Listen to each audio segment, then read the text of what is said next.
Okay, let's unpack this. You fly, you travel, maybe you even ship goods across oceans by air, right? Yeah. But if you ever stop to think about the uh, the intricate, almost invisible world that keeps those incredible machines safely up in the sky, it's way more than just the pilots and, air traffic control. There's this massive, absolutely critical industry working behind the scenes, making sure every single flight is airworthy. It's fascinating, really, how fundamental this industry is. I mean, not just for passenger safety, which is paramount, of course, but also for the entire global economy, which relies so much on air transport these days. It's genuinely the unsung hero of aviation, ensuring efficiency, reliability, rarely seen, but always, always working. Absolutely. And that unseen world, that's exactly what we're diving into today. We're exploring the global aircraft maintenance market. We're going to really dissect its revenue trends, look at the powerful forces driving this huge, often overlooked sector, and we're drawing our insights straight from the report, Global Aircraft Maintenance Market, Revenue Trends to 2033 from Cognitive Market Research. And get this, just to set the scale right away, back in 2021, this market generated nearly $45 billion in revenue. Wow. Yeah. We're talking about a colossal operation that keeps an eye on everything from like a giant jumbo jet down to a small private plane. And, this market isn't just about fixing things when they, well, break down. It really covers a comprehensive range of services. Think routine checks, complex repairs, replacing components, and extensive overhauls. You could almost think of it as the ultimate health and wellness program for aircraft, keeping them airworthy, performing optimally, throughout their entire lifespan. And the source highlights some key pillars here. First, line maintenance. That's the quick, essential stuff done between flights, often right there on the tarmac, like an immediate health check. Okay, quick checks. Yeah. Then you've got base maintenance. That's much more in-depth. Imagine like a full, comprehensive physical for the plane. It means the aircraft is in a hangar for maybe days, sometimes weeks. Right. Big difference. Huge difference. Then engine overhaul. Sounds simple, maybe, but it's incredibly complex. One of the most costly procedures, actually. They literally disassemble an engine into thousands of tiny pieces, inspect every single one for like microscopic fatigue using specialized tools, and then reassemble it all to almost factory new specs. Incredible precision required there. Absolutely. And then there's component repair that deals with specific bits, like, say, a faulty landing gear or some advanced avionics.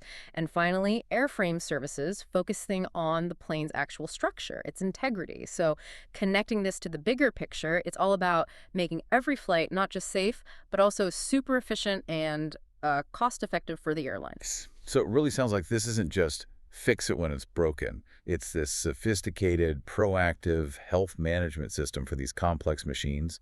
Must demand huge investment, not just in tools, but I imagine in highly specialized expertise too. Oh, definitely. You hit a key point. Specialized expertise is absolutely crucial. And the report points to three main drivers behind the market's, well, significant expansion. First one's pretty straightforward: increasing global air traffic. Simply put, more planes flying means more maintenance needed. Direct link. More activity, more wear and tear. Makes sense. Exactly. Second, we're seeing aging aircraft fleets. Older planes, well, they just inherently need more care, more frequent checks, more parts replaced. It's a bit like an older car needing more attention to stay reliable. That point about aging fleets is interesting. Does the report touch on if that creates unique challenges, like finding parts for older models? Or maybe opportunities for niche maintenance providers focusing on legacy aircraft? That's a really good question. The report doesn't explicitly detail it, but it strongly implies both. Older fleets definitely pose challenges, yeah. Sourcing certified parts can be tricky, but it also fuels a strong aftermarket, creates opportunities for specialized repair shops, maybe even parts manufacturers focusing on older models. And the third big driver: increasingly stringent regulatory requirements. Safety rules. Safety regs are getting tougher globally, and that demands more detailed, more frequent, and often more expensive maintenance just to stay compliant. And these rules, they're non-negotiable, constantly evolving too. Okay, that makes perfect sense. So we've got the forces pushing this market forward. But to really grasp the scale and where it's headed, you need to zoom out, right? See where this growth is actually happening on the global map. Because those regional shifts are really telling. Globally, as we said, just under $45 billion in 2021, projected to jump over $64 billion by 2033. It's a massive expansion. It really is, and what's quite striking is where this growth is concentrated. Asia Pacific is clearly leading the charge. It's heading towards over $27 billion by 2033. That's up from about $18 billion back in 2021. Huge leap. It's not just growth, it's fundamentally reshaping the industry's, well, centers of gravity. You look at countries like China and India, for instance, they're seeing explosive expansion.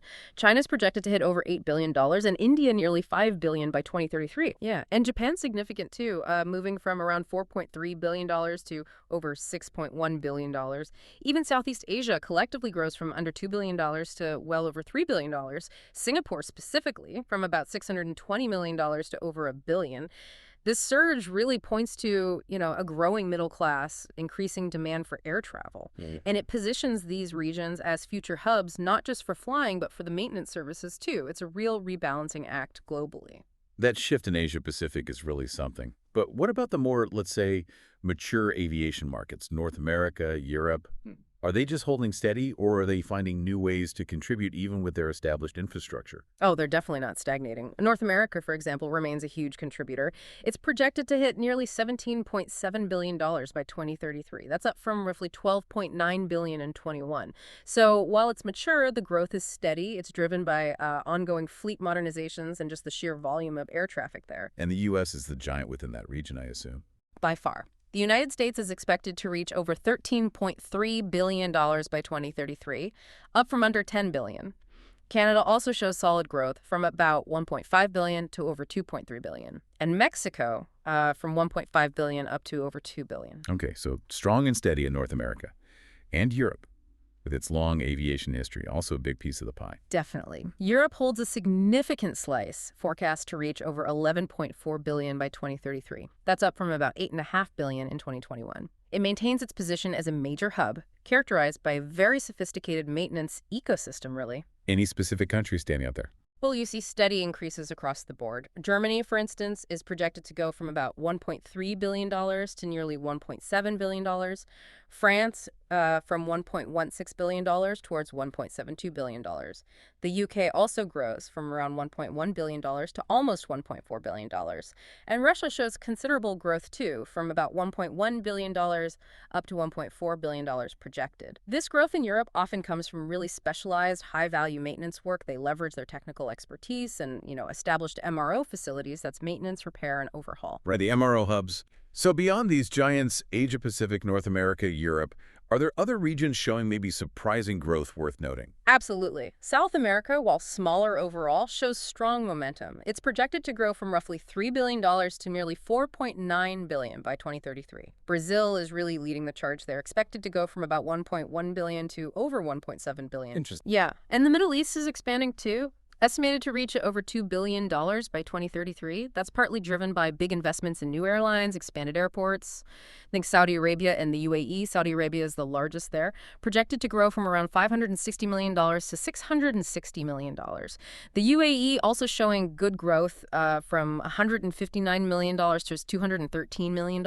Okay. And Africa? Africa is the smallest region in terms of revenue, yes, but it shows pretty robust growth percentage-wise, from about $800 million in 2021 to over $1.3 billion projected for 2033. It reflects a developing but rapidly growing aviation sector. Key players there include South Africa and Nigeria. South Africa moving from roughly $257 million to $416 million, and Nigeria from $146 million up to $236 million.